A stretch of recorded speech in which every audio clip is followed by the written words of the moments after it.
Welcome, our fellow lovers of love, and thank you for joining us on yet another excursion through the stream of consciousness, down the river of tranquility, to fill the lake of life with love.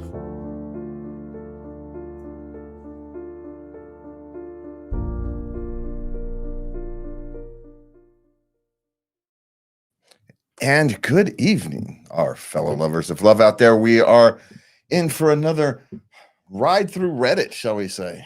Yes. Yeah, it's another Reddit ride night, and we want to wish you a happy new year if you've caught us just before the new year, or if you catch us next week just after the new year. We want to make sure we wish you the best new year possible.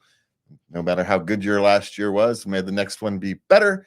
And if you had a rough 2023, may 2024 be much brighter, I think is a good wish, Yeah. May everybody have a bit brighter 24 than your 23 was. Either, hopefully you're continuing an upswing, but if not, may 2023 be the depths of your pit and it's time to start clawing your way out. We've been there, right? Both of us have been there many times. Yes. Many times. This would not so Over a lifetime, please. I can't even count. Yeah, let's not even count. So we've got our normal questions about life, love, relationships, and some work questions. And if you stick around till the end, Lubby has some sex questions in there. So, you have to keep those till the end so you stick around, I suppose. Well, and it also gives a chance for people who don't want to participate. They can. No, I don't mind the questions. We're going to have to figure out how to do that if we ever go on I'm thinking about putting this on the radio, which means you got FCC regulations to deal with. And it's not that we can't cover them. It's just you have to be careful how you frame them and discuss them and words you use and all that. So anyway, that's for a future discussion. And so we're going to just hop right in tonight. What do we have tonight, my love? Well, we're going to start out with relationships. All right. Okay. Found out I'm 25 female, heavily pregnant. Is it wrong if I tell his 24 male parents after being blocked? Okay.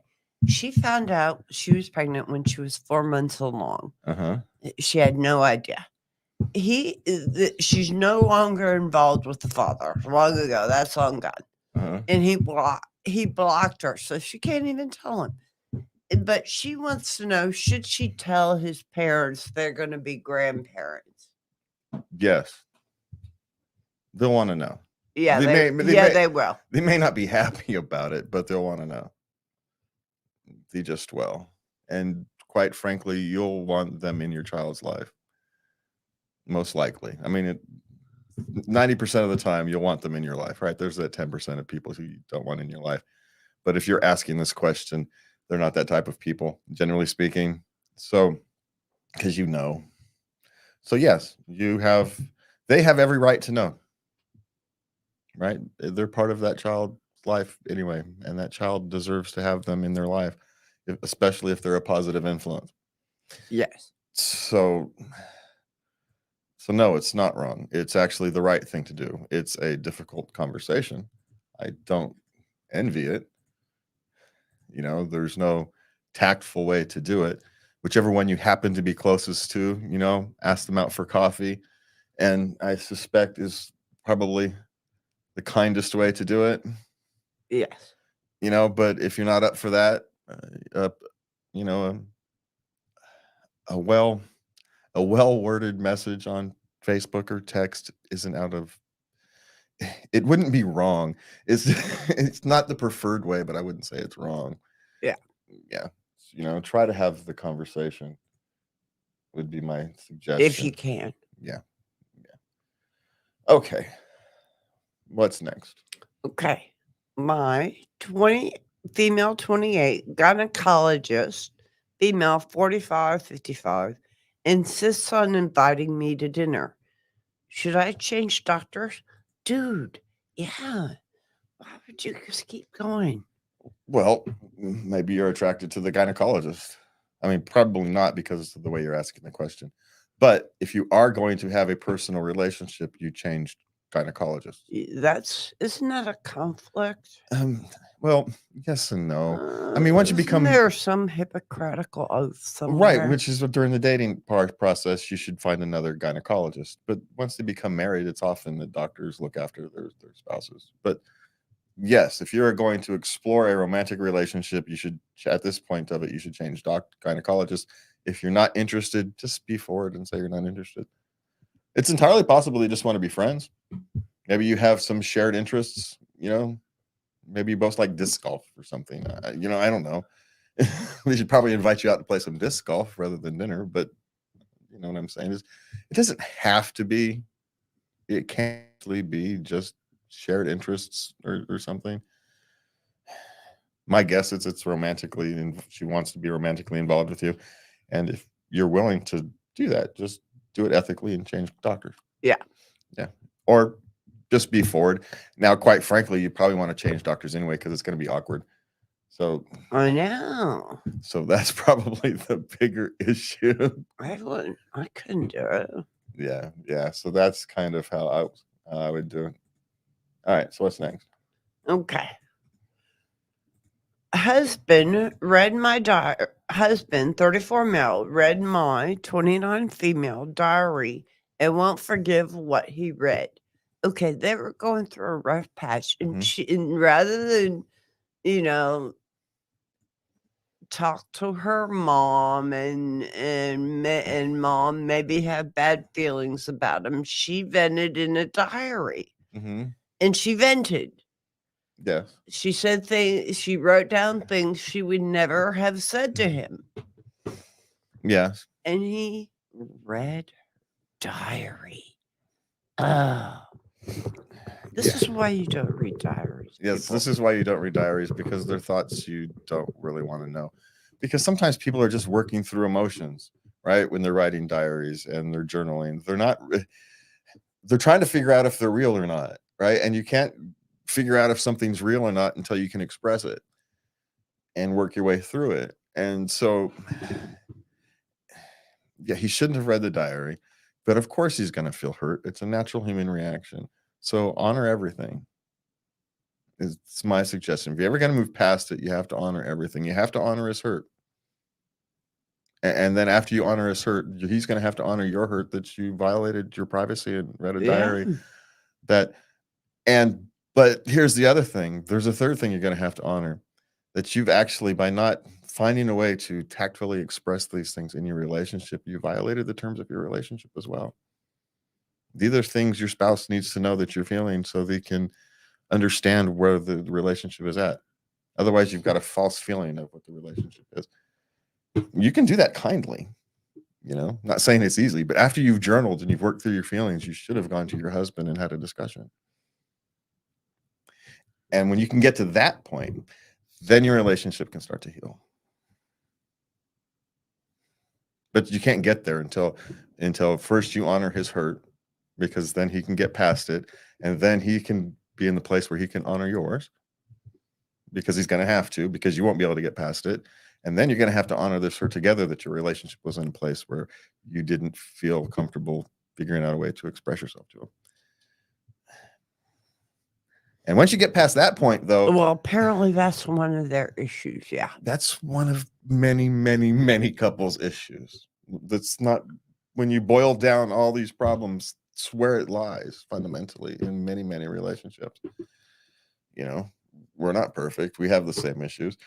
We tend to correct them when we stumble into them, but we still stumble into them. We're human. This is a very human thing. Yeah, that's why we discuss. Yeah, it's a very human thing. We have these check-ins. Yeah. And I like that I'm allowed to ask questions. And some pretty tough ones. Are you feeling such and such? Yeah, sometimes they feel kind of brutal, but I'm sorry. Yeah, but we're well practiced at this, but still, practice makes perfect. So honor the hurt. Everybody's going to have to honor the hurt. So you're going to have to honor his.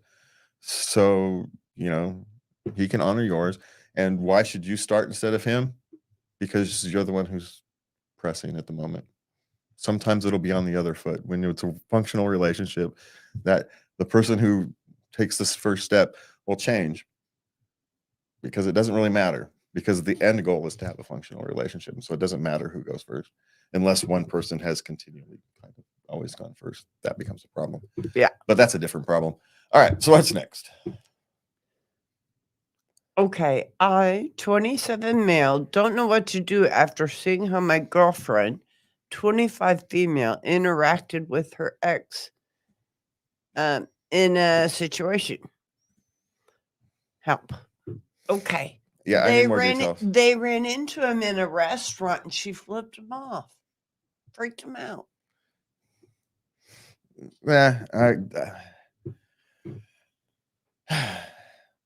She's still young. She's 25. It kind of thing is, I wouldn't put a whole lot of stock into it unless you can't have a discussion about it. I mean, she all seems all sweetness and lights until she sees someone who, you don't know the ins and outs of the relationship. She may very well have good reasons to want to flip him off. Yeah. Yeah. And at 25, you're more likely to do that than at 35. You just are. At 35, you're more likely to just go, whatever. Yeah. You don't have you've got more things to think about. You don't have enough energy to put the thought into it and all that kind of stuff. You don't want to, it's not worth it. But at 25, you're all piss and vinegar. And so unless she can't talk about it, and maybe there's reasons she can't talk about it, but if she can't at least discuss the reasons she can't talk about it, then that's the more of an issue. By itself, I don't think it's that huge of a deal. Gives you a sign that she's been hurt and traumatized, and maybe you might want to, if you truly love her, you'll want to help her through it if you can. Yeah. Or if not, maybe she just he owes him $3,000. She feels like she owes him like thousands of dollars, and so she's just really mad, and that's just going to take some time to get over. If it's kind of a one-off thing, and then you're in your young 20s, I don't worry about it so much. How's that? I wouldn't worry about it that much. Now, if she had gone over and made a huge big old scene, then you got an issue. Then you got an issue. Yeah. All right. What's next? Okay, my 23 male girlfriend, 22 female, for over 4 years, just told me she has a backup boyfriend who she intends to marry. I am just speechless. How should I react? Is this like one of those things where two best friends say, if you're not married by 35, you'll go ahead? Yeah. Don't put, how old are these? They're in their late 20s. They're in their early 20s. No, early 20s. Don't put much stock into these things at early 20s. I just, if anything, she's angling to point out she wants a ring on her finger from you. Why she just don't say so is another thing. Ooh, I hadn't thought of that. It's the only reason she's going to tell him this is so he either cut baits or hooks the fit line, right? That's a signal. She wants to settle down. If it's with him, it's him. If it's with somebody else, it's with somebody else. That's what she's telling him. She's ready to settle down. Question is, are you? What she's telling you is she's got a longtime friend. She's probably, maybe they said something stupid like 25, thinking 25 was old. And, back when they were 13 years old or something, right? You know how these things go. I wouldn't put too much story into the whole backup boyfriend thing, but the signal, the person who misses signals, I think she's saying she wants to know where this relationship is going. My guess is she wants a ring on the finger, whether that means an actual ring or the modern day marriage type thing, whatever. She wants to know where the relationship sits. And because she wants to know, she has a right to know, even if you're not sure, but sit down with yourself and figure out where you are and have a conversation with her. That's how you should react. Okay. I, 28 female, want to move out of my boyfriend's 28 male parents' house, but I don't think he wants to yet. I don't know why. Likely money. It's expensive out there, and when you have a good living situation, that in a world that's difficult and expensive, it's difficult to leave. He's comfortable. You're not, right? He's lived there his whole life, right? Even if there's a big house, or they probably have like an apartment in the basement or something, right? Do they have any more information? Yeah. Or are they living in an apartment in the basement? Yeah. Right. And so for him, it's a good living situation. For you, it's a little awkward. So have that discussion with him. She probably wants her own place. Yeah. She wants to feel like your own family. She's ready to become a family. And modern people aren't used to generational living like that. Mm-hmm. And so, one of two things: either she's going to have to become more comfortable with generational living, and it's different if you have a room versus an apartment type situation. But if you guys are capable of moving into like your own house or something, then that's actually a different story. If you're saving money so you can afford a house, and that's kind of the goal, that's a vastly different situation than if you're just doing it because it's easy. Mm-hmm. So my guess is have the conversation, find out what the goal is. Are you saving money to get your own house, to have your own life, make your own life more comfortable when you do move out? Or is he just afraid to move? Right? Why move out? Why go out into the tough world when you don't have to? And Mm-hmm. and there's some practicality to that, right? We don't know how old are the parents? Are the parents older or younger? Maybe if the parents are getting older and he gets to, or of ill health, and so they're hanging around, is actually a benefit to everybody. There's that possibility, or there's the possibility that his parents would really prefer him to get out so they can rent the room out to somebody else or the different family member, or so this just starts with a conversation about actually talking to him. Why? The fact that you don't know why is the problem. Yeah. Is he saving money? Is maybe there's an emotional attachment, maybe there's some fear, maybe it's just never considered it because it's easy. You should know why. It may be silly, but you should know why. Or it may be serious, right? We don't know, but you should know why. You should be coming up, oh my God, his reasoning is driving me nuts. That's a different question, right? He just doesn't want to go because why should he? It's he doesn't want to be out on his own. He doesn't see the need. That's a different thing than I don't know why. You should know why. So have the discussion. All right, what's next?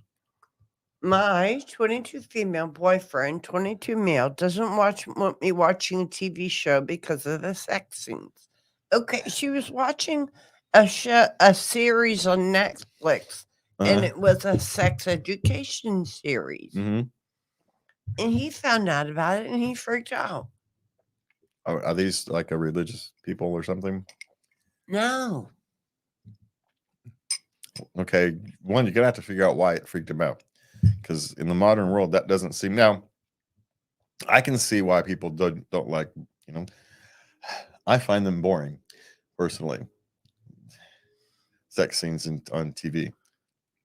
It's like, what's the point? I don't need to actually see it. You can imply it. You can imply it. I think more artistically done is more titillating. I think you can imply it and move on, right? But I don't need to be titillated in my entertainment, in my casual entertainment. If I want to be titillated, I'm going past casual entertainment, quite frankly. You know what I'm saying? You don't like a little, she comes walking out in lingerie and you fade into the candlelight. Well, no, if you like something like that where everybody knows what's going to happen, and so then you can cut on and move on with the story. Yeah. Great. It's kind of like 1980s TV violence, right? Where everybody shoots guns, but nobody ever gets hit except for the one person who's got a scrape on their thing. Right? It's implied violence. You never, there's never any of the graphic violence that we have today. You don't need, for me, right? Other people enjoy it. And I'm not going to, I have no desire to judge other people's entertainment choices. But for me, I kind of get it. I don't need to see the graphic sex scenes or the graphic violence. But I would never say, you can't watch it because I don't like it. Well, she was white, but she doesn't understand it was an educational series. Now, if I had to guess, And she's young. uh-huh, She's curious. uh-huh. She wants to learn more. She thought this was rather the smart way to go up. Young and insecure, maybe he feels like he's punching above his league, and she's going to discover that.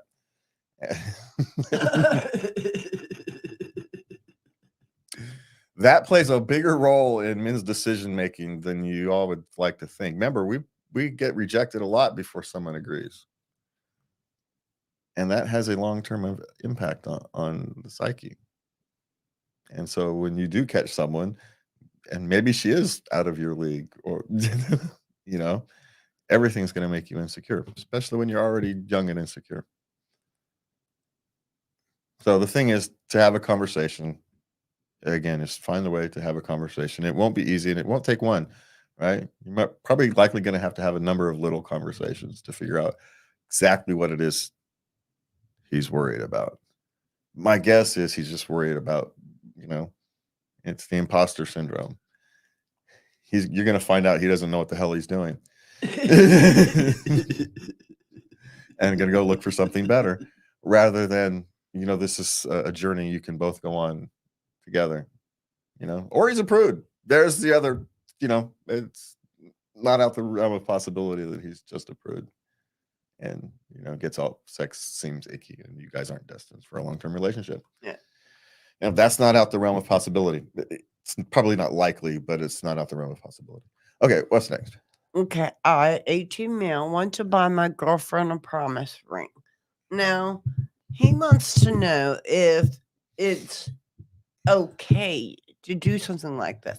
He's rather than an engagement ring, because he's headed off into college, and he wants an engagement. He wants to be together, but he's headed off into college, so they're going to have to do the long distance thing for a while, for a couple of years.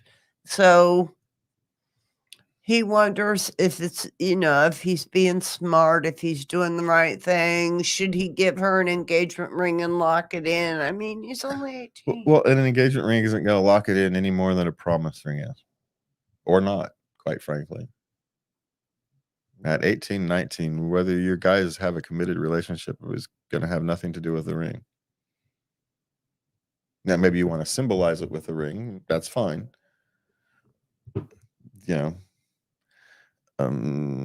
It's kind of a risk.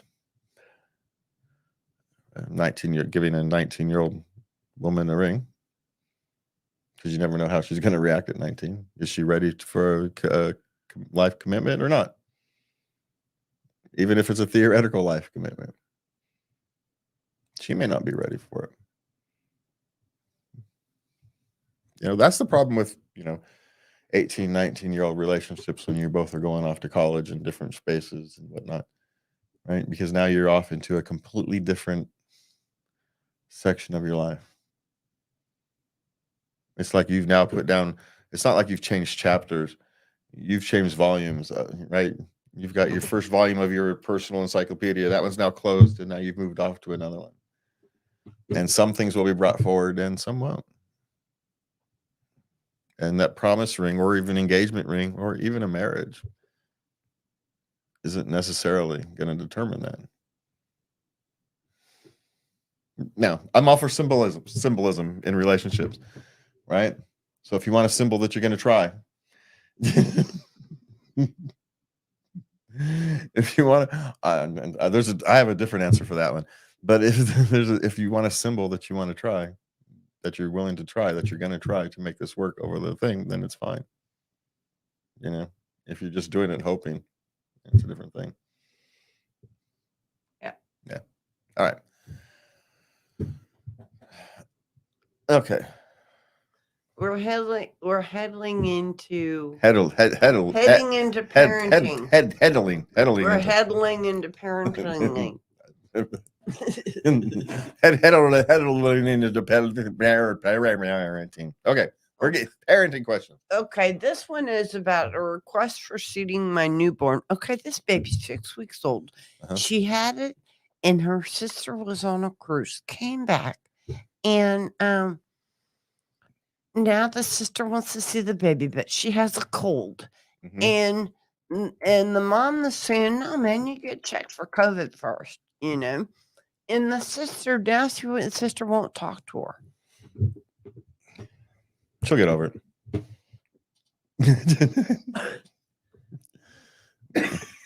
You know, don't bring known colds around infants. That's the thing, especially if you've just gone on a cruise. It's not even COVID. Lord knows.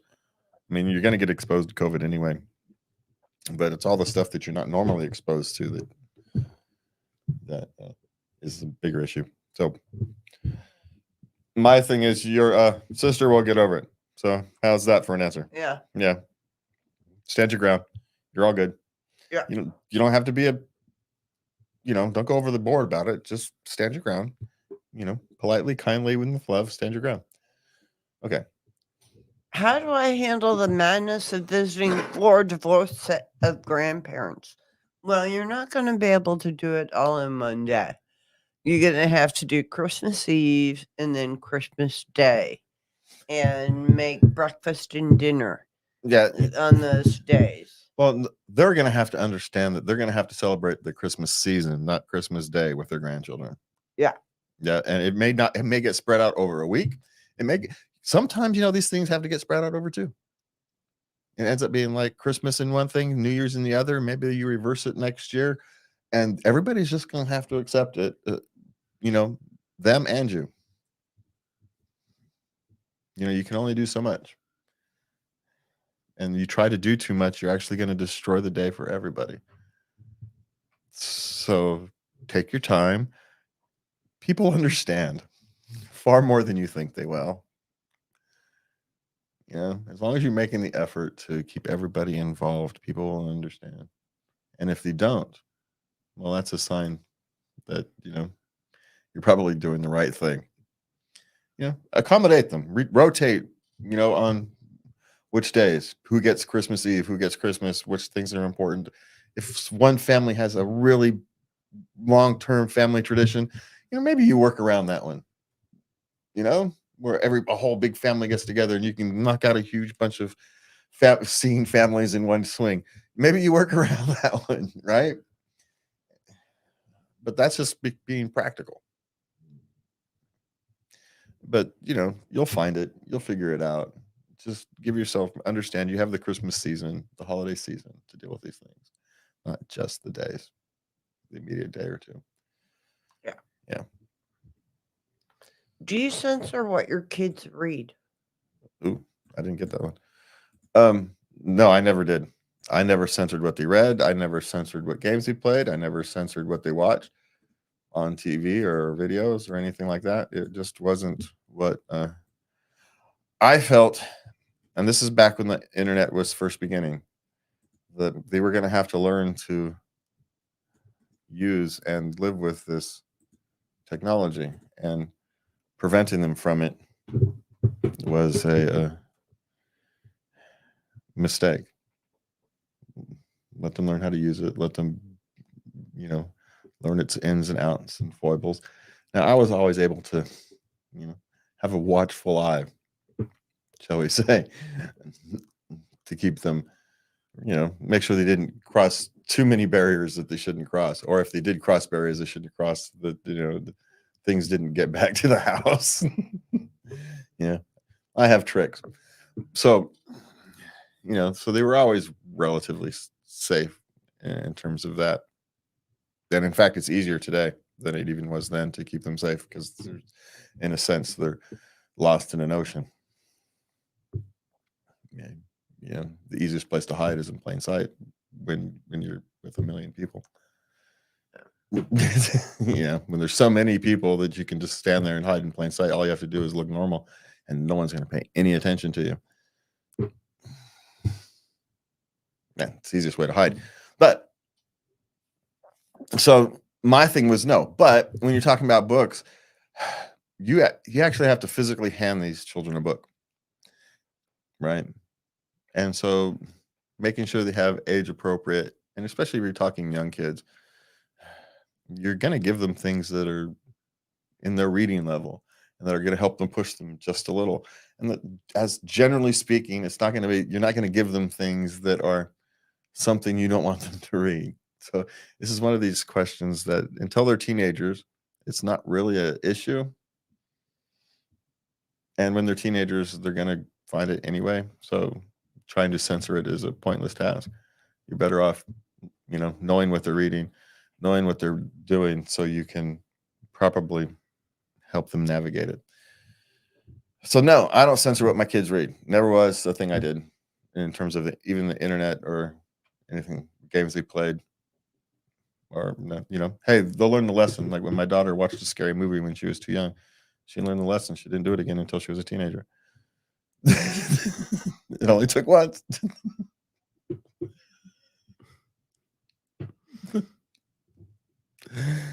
She's got 3 older brothers. It was going to happen, whether it happened that day or next week or the next month, it was going to happen. And so she was able to experience this under her own control. She learned her lesson, and, she's a perfectly adjusted child now. Well, young adult. Okay. Mid-20s. God, my kids are getting old. Okay. What's next? Daughter wants to take a bath with me. 6. Daughter 6 wants to take a bath with me, Mom. Yeah. There's nothing wrong with that. She's curious. There's nothing. She's not even curious. She just wants to take a bath with you because bath time's fun. She plays with you all the time. Hey, let's take a bath together. The reality is, it's just too much of a pain in the butt. Let's be honest. Taking a bath with a 6-year-old is just a royal pain in the butt. Take her swimming. Go find a spa, and you'll have more of a better time than playing in the bathtub. She's a water baby. She wants to play with you in the water. So go find go to the gym or something, the YMCA, who knows? Find some place where you can go into a hot tub with her or something. Yeah. Yeah, that'd be my suggestion. You can solve the problem without, the awkwardness. All right. How to decline play dates. Just tell her you don't have the time. That's the easy one. And then you go, yeah. That's the simple one. You just say you don't have time. You never quite are able to lock in a schedule. You're always busy when they have a time. Dentist appointment, hair appointments, doctor's appointment,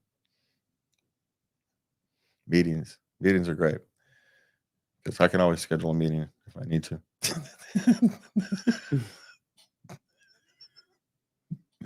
So I can always make sure I'm in a meeting if I have to. So that would be my suggestion. Just politely decline. There's nothing wrong with politely declining. You're allowed as a human being to politely decline invitations. Sorry, no thank you. We don't have time. We're busy. If you really feel like you need to give a reason, but you can just say no, thank you. Say, no, we're good. Thank you. All right. So what's next? Okay, this one's rich. 10-month-old won't stop crawling into the kitchen. Okay, this mom feels that because she has made it clear the boundary, the tiles in the kitchen are off limits. The 10-month-old baby will not crawl in there. And she thinks this 10-year-old baby that understands what she said. Yeah. Okay, well, that's the fundamental problem. She's very clearly, every time he crawls in there, she picks him up and takes him back to his toys in the living room, and he starts crying. He wants to go crawl on the tiles in the kitchen. Yeah, he wants to spend time around you. Yeah, imagine that. He's a child. Yeah. This is something everybody deals with. This is one of those things where you either get a baby gate, so they can't crawl into the kitchen, or you put them in there, strap them into their, bouncer seat in the floor in the kitchen out of the way so they can watch you cook while you're in the kitchen. Because you're right. You can't have them crawling around on the kitchen floor while you're cooking dinner. It's dangerous, but you can, include them in the process. If you've got a big counter, you can put them on their bouncing baby thing at a year old. You can still get it on the counter, even at a year. So you still got a couple of months. It's not going to last for long. If you've got a space for a baby gate, you put them at the baby gate and they sit on the outside and they cry until they accept it, and then sitting around and at the edge of the baby gate and play with their ball or their doll or whatever the heck their favorite toys are. It's what they do. Yeah. What they don't do is understand what the heck you're trying to tell them. They don't have that kind of reasoning cognitive skills yet. They don't even understand it. I put them back and they keep coming. Yeah, because they want. And that's all they care about at 10 months old. That's it. They have a want. And they're going to go, they want that want. And they're going to cry for it or try to go get it if they're mobile. That's what they do. Yeah. So you have to adjust the environment to suit them at this point. It's not too much longer. You've got another 9 months before you can start. Luckily, right about the time they start walking is the time they can start actually teaching them not to do things. It's funny how that works. Really. It's right around when they walk is the word no actually becomes an effective educational And tool. that's another. And then they learn how to say no. Yeah. And that's a whole other phase. Yeah. And there's a lot of people who say you shouldn't tell your kids no. No, kids need to learn to accept no's. Life is full of no's. Life is full of no's. You've got to learn to accept no's. And you teach them that really early. You teach them how to do that. Okay, so what's next? How to know if my kid is actually reading his book? Okay, this little boy is 12, and he's burning through a novel in like 2 days. Okay. So just ask him what it was about. It's actually a very simple question. You don't have to ask him for a full-fledged book report. Just ask him what it was about. Have him name a few characters. Ask questions. Yeah, but it's also not uncommon for kids to be able to burn through a novel. Lots of kids are fast readers. If he's a fast reader, stop giving him fiction. Stop feeding him candy. Feed him education. This would be my suggestion. History. Yeah. I'm not going to say you don't learn anything from fiction because you can learn concepts and whatnot, but, start sprinkling in some. Well, she worked in the classics. He's on the classics right now, Robinson Crusoe. That's all fine. It's still fiction. And if you've got someone who can read and absorb information quickly, throw in some good big books on economics, sociology, philosophy, right? Throw in some nonfiction in there. It doesn't have to be boring. I'm not saying you give them a history textbook to read. I'm saying, you go off and you find some good books on various issues, subjects, and have them go through it. Right? Start with things like economics. At 12 years old, he's very good. Economics is a good time to start hitting with economics and philosophy, especially if they can read quickly. All right, so what's next? Okay. Is it wrong for us to comment on a family member's parenting? Well, comment when and where? What's the situation? Who are you commenting to? Well, her mother-in-law had a late life child. And she's a teenager. Mm-hmm. And she's dressing provocatively. And have you seen how these kids are dressing these days? So she's pretty much a normal teenager, is what you're saying. Yeah. Yeah. Mind your own business. That's my thing. Unless somebody's actually genuinely in danger, mind your own business. That's my suggestion when it comes to commenting on other people's parenting. It's perfectly fine to have discussions with, say, other family members or other people who care deeply about, the family and the people involved. Just to kind of compare notes and make sure there's nothing that and maybe all of you have a little piece of the puzzle, you put it together. There may be something disturbing going on. I kind of doubt it. probably just a relatively normal, rebellious teenager dressing provocatively, piss off the adults, and seems to be doing a pretty good job. That's what teenagers have done since the beginning of time. We went to raves, stayed out all night and went to raves in the 80s. Well, I did stay out all night, but I didn't go to raves. But I went to the river and hung out. But same principle. Yeah, we hung out all night, pissed off the adults. We went to rock quarries. Yeah. See, everybody had their thing to piss off the adults. You guys hanging out all night. You should be doing something useful. Yeah. Yeah. You should be sleeping. Yeah. I know you're going to be sleeping all day. Yeah. Won't wake up till noon. Yes. Yeah. So it ain't nothing changed. So no, so just mind your own business unless there's something genuinely disturbing. And no, dressing provocatively to piss off the adults isn't disturbing. It's perfectly normal behavior. You may not like it, but it's perfectly normal. Okay, what's next? Okay, does your baby like cuddles? Her baby doesn't like to cuddle. No, he will go to sleep in the crook of their arm after he's eaten.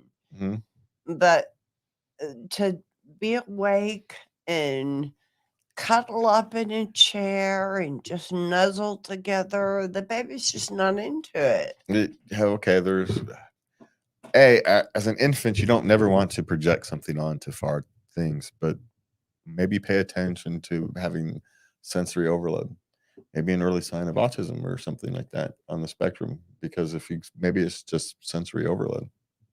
See, to some people, cuddles are kind and refreshing, and to others, they're sensory overload, too much input. And so if the baby's getting too much input, doesn't want them. He doesn't want it. The physical touch is too much. Senses can't make heads nor tails of it, so doesn't look for it. Or he's just not a ugly, cuddly baby. Sometimes life's like them. Sometimes, they're like that. Sometimes personalities are what personalities are. You're learning about your child. Yeah, he's not a cuddler. No. He might be when he's 2. You don't know. There's these things don't make any sense. So, unless maybe it's a sign to pay attention to issues with sensory overload. Something to think about, put about in the back of the mind. Wouldn't overthink it at the moment, but something not consider. You don't want to not consider it, but I wouldn't worry too much about it. Yeah. At the moment. Okay, what's next? We have work questions. Okay. I work 3 days on, 4 days off. Am I ungrateful? Because he's bored. He's bored on his off day? Yeah. On day 3? He's got nothing to do? Yeah, nothing to do. Well, okay. I think this is what a hobby is for. When you've got nothing to do and you're feeling bored, but you don't want to go to work, this is when you find a hobby. Maybe, find some side work if you really want to work. Find a part-time gig, make a little extra money. Spend some time helping those less fortunate. Volunteer some time somewhere. Offer your skills to a nonprofit. Do some things that make you feel better about yourself. Yeah. It's okay. And it's okay to feel guilty for having a good lifestyle that you enjoy that gives you time to be bored. It's okay to feel a little guilty. What's not okay is to not do anything about it. If you're feeling guilty, that means some part of you, somewhere inside of you, telling you should be doing something more productive with your time than sitting back eating Cheetos, watching Netflix. Right? Mm-hmm. That's what that's telling you. But you can fill it with anything you want. You can fill it with a hobby. You can fill it with going out and spending some time with your friends, making some friends, helping people less fortunate, spending some time for a nonprofit, something you care about. Pick something. Yeah, literally, just something. Whatever comes to mind. If that's not it, pick something else later. There's no pressure. You get to be the judge. It's great. congratulations. But that ping of guilt, it just means that your mind is telling you should be doing something more productive. So find something more productive. Yeah, you don't have to feel guilty about it. Just do it. And are you ungrateful? No, you're just feeling a little guilty. Then that's a solvable problem. Okay. Should I or how do I approach my boss that my coworker screwed up and she deleted the evidence? You have a conversation. I mean, it's not an easy conversation to do, but when you have a private moment with your boss, and sometimes you may need to engineer one. Say, hey, I need to talk to you for when you got a minute, and you go and just have the conversation. Just think, hey, I think you should know this is what happened. And, you can't delete as much evidence as people think you can.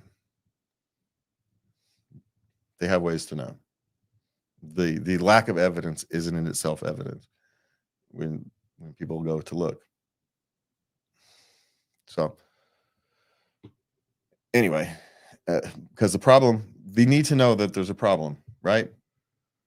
Yes. It's really not even about telling, it has nothing to really do about your coworker. Your good coworker deleting the evidence is really essentially non-consequential. The real problem is there's an error that needs to be corrected. And if she's not going to correct it, your coworker isn't going to correct it, then you kind of have an obligation to let someone know that something needs to be corrected. Something needs to be fixed. The problem that's going to come up and bite you guys in the butt at some point, and you all should know. Just leave it at that. Yeah. Okay. Okay. How do I tell my boss that I am disappointed in the effort a coworker put in while covering for me? You don't. And you sit down and you shut up and you go back and you do your job. Someone covered for you.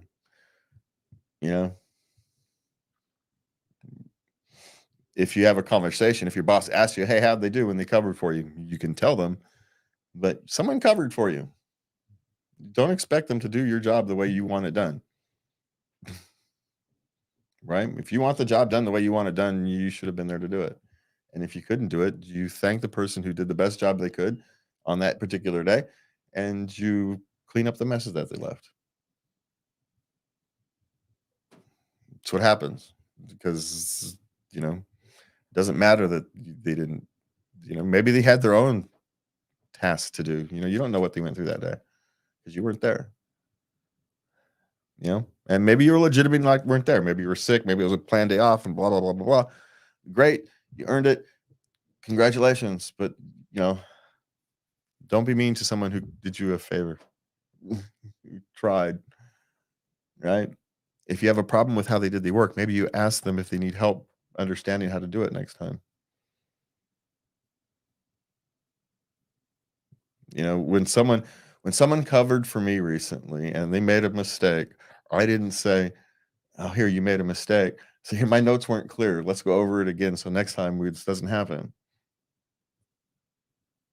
Right? I blamed me. My notes were perfectly clear, but I blamed me. Because I want him to next time to want to do a better job. Right? Because he's going to have to cover for me next time. And mistakes are easy to make. Right? And so hammering someone because they made a mistake when they got thrown under the bus and had to cover for you last minute, you're not being a good teammate. Being a good teammate is say, hey, when you covered for me the other day, I appreciate all you did. Here's some things that happened. And look, if you need some help, let's talk about it. So if we ever have to cover for me again, it can go smoother for you. Don't blame them for trying to help. These may still have had to do their job and yours. And so, yeah, your task got half-ass effort because he's trying to squeeze 12 hours of work in an 8-hour day. Right? You don't know.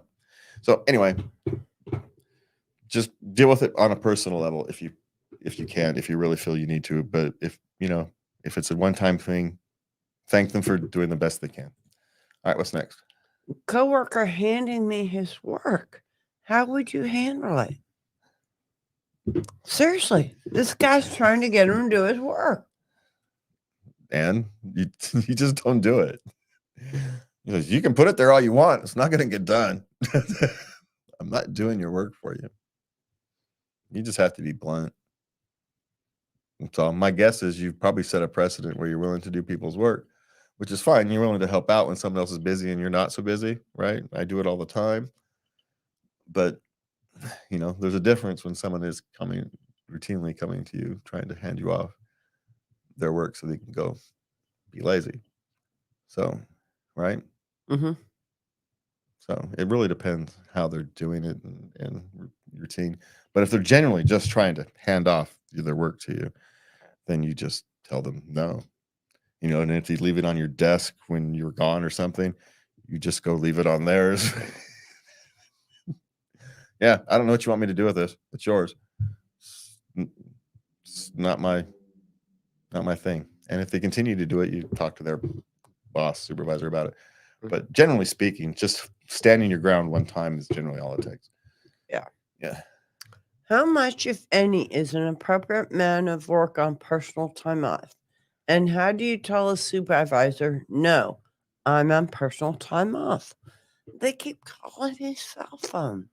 Well, okay, this is one of these things that really kind of depends on the nature of your job, right? Because, I have a job where even if I'm on off time, due to FCC regulations, I have to be within 3 hours of being able to turn stuff off in an emergency. So even when I'm off, I'm technically not off, right? You're kind of on call. And if you're in a small company and you're a person who has a lot of knowledge that other people don't have, and you're not there, you kind of have to accept the fact that in certain situations, problems happen. They're going to need to reach out to you and talk to you and ask you questions, right? As long as they're quick questions and you don't have to spend an hour in a meeting, it's fine, right?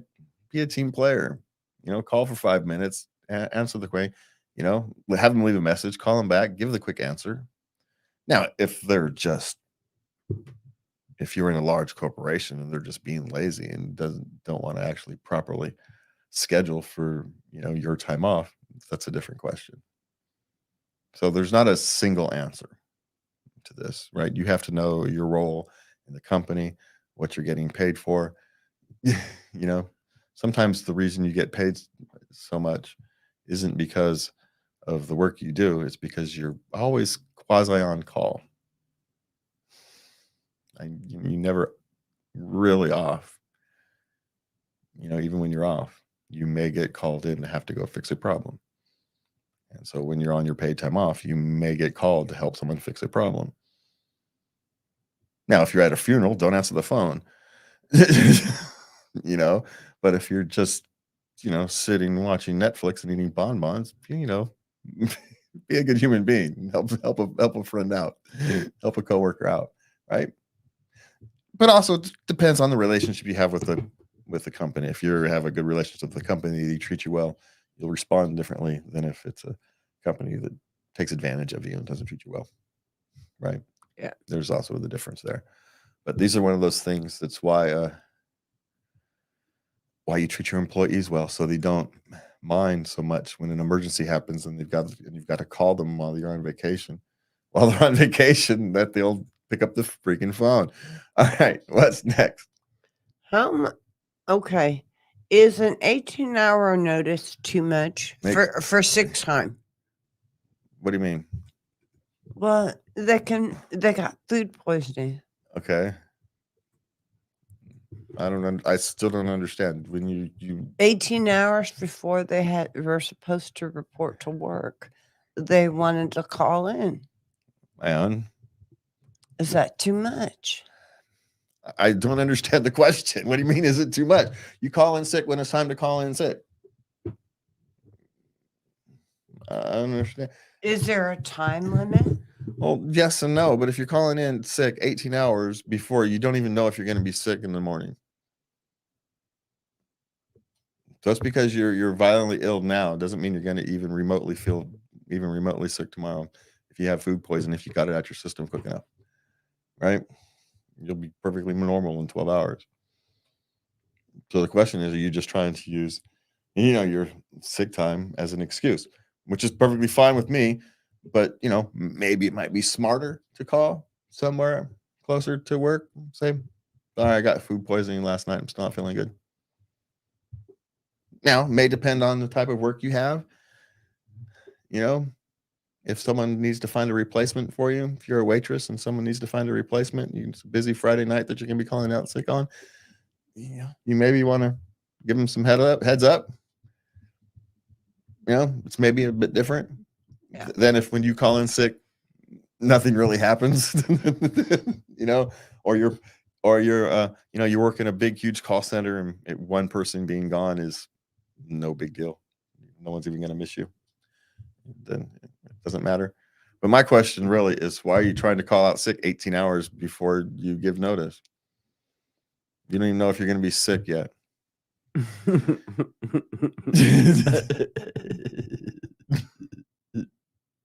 You want a day off? I'm perfectly fine with wanting to take a mental health day or whatever, using it as an excuse to take an extra day off. I don't mind. I'm not being a prude person or anything like that here. I'm just saying, if it's, be honest to yourself about what you're doing. You don't even know you're going to be sick. You're not going to be well enough to go to work. You're just wanting to, hey, I have an excuse not to go to work tomorrow. Should I use it? Fine. I don't mind. Go ahead. Use it. Use it as a great excuse. Call up in the morning.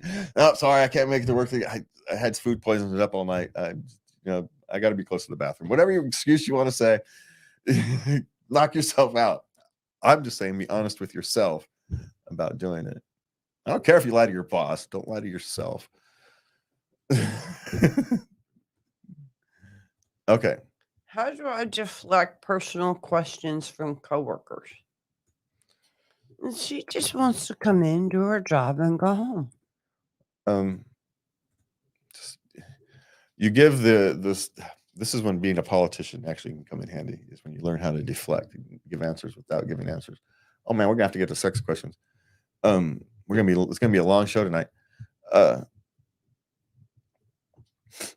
So you just don't answer them. When someone asks, hey, do you have any kids? Well, I mean, you answer that.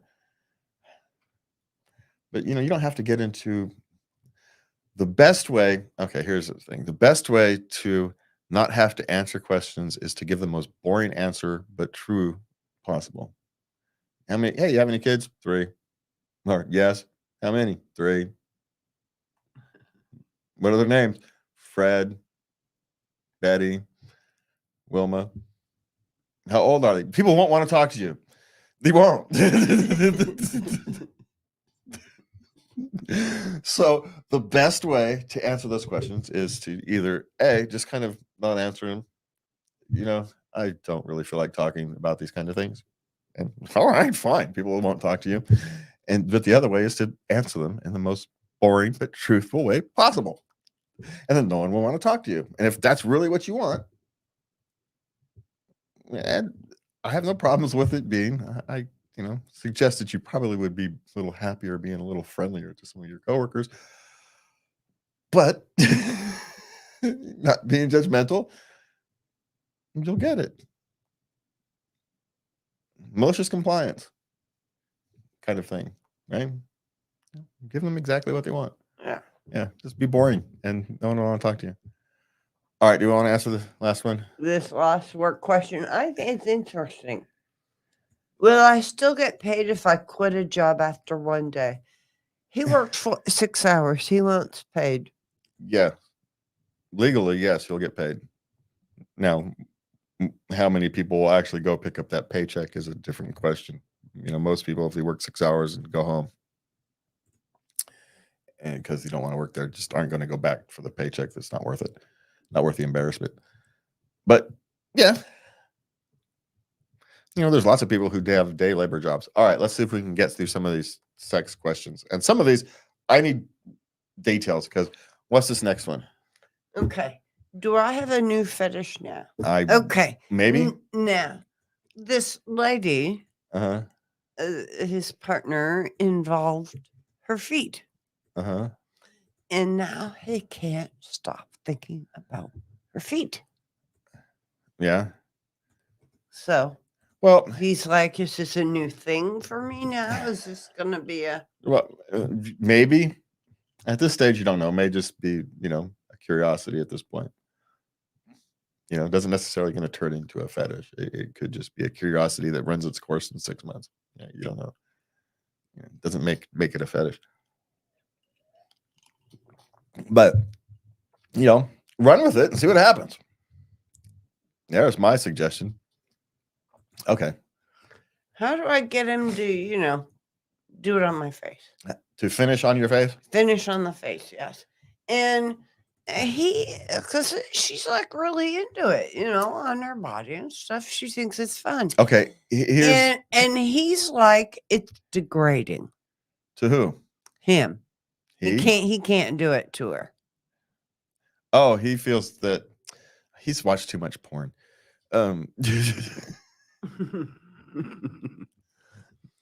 If he can't get over this, then you guys are going to have a long-term relationship problem, because this is a relatively simple one. I can actually get, right?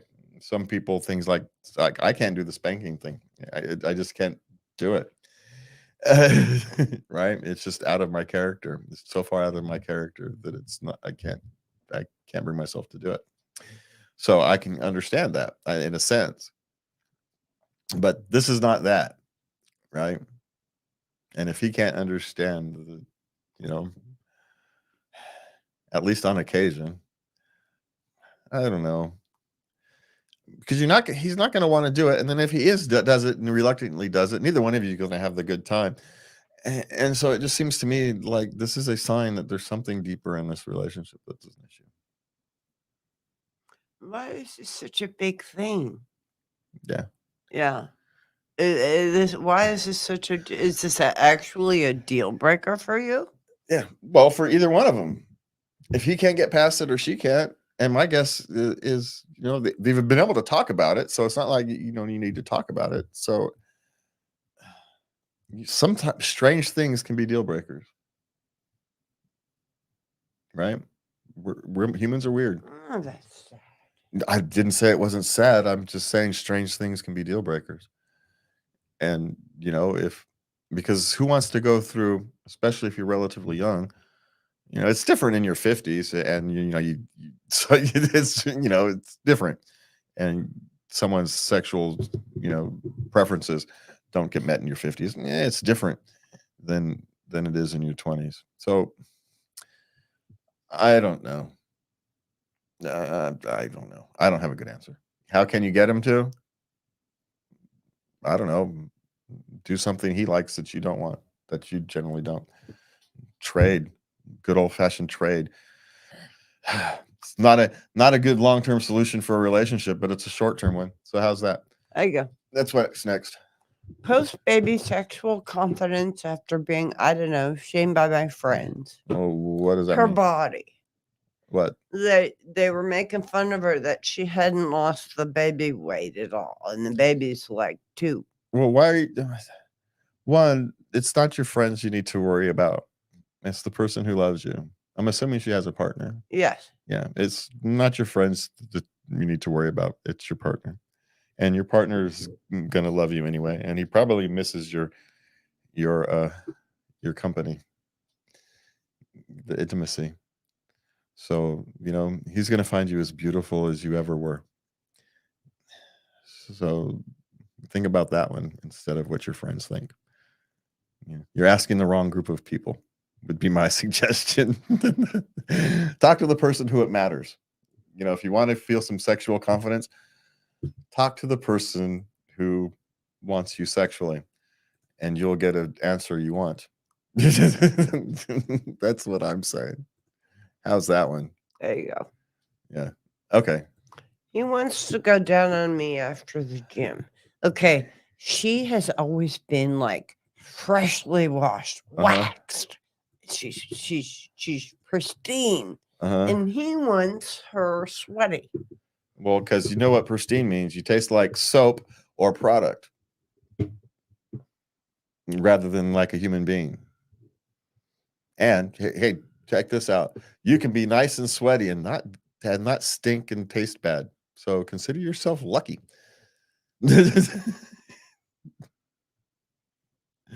I'm just saying, she's got the best of all worlds. I don't really know what her complaint is. This guy, Well, it just kind of weirds her out. She's starting, feel uncomfortable. well, I get it, but we go back up to the top one. Is this a deal breaker? Really? No. Is it one of those things where she's just going to be uncomfortable, but hey, she can get over it real easy because, hey, it's still some fun. My guess is he doesn't like the taste of soap. So, stop tasting like soap when you go to bed. Okay. And some people like, so we say, a more earthly flavor to those kind. You're going to be more earthly flavor in 10 minutes anyway, so might as well start that way.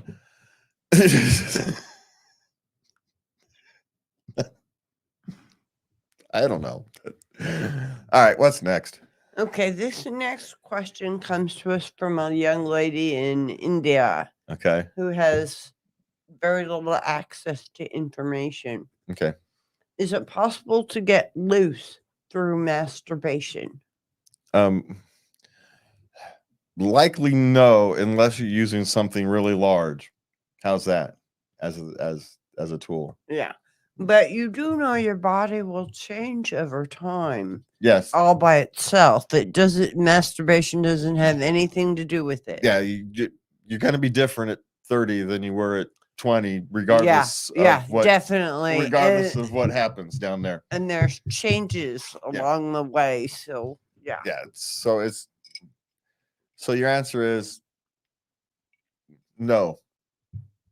Not through anything she's likely to engage in. Yeah. You're gonna have to do some pretty advanced masturbation techniques with some pretty advanced tools to have an impact with motors. And, So no, for her, likely no.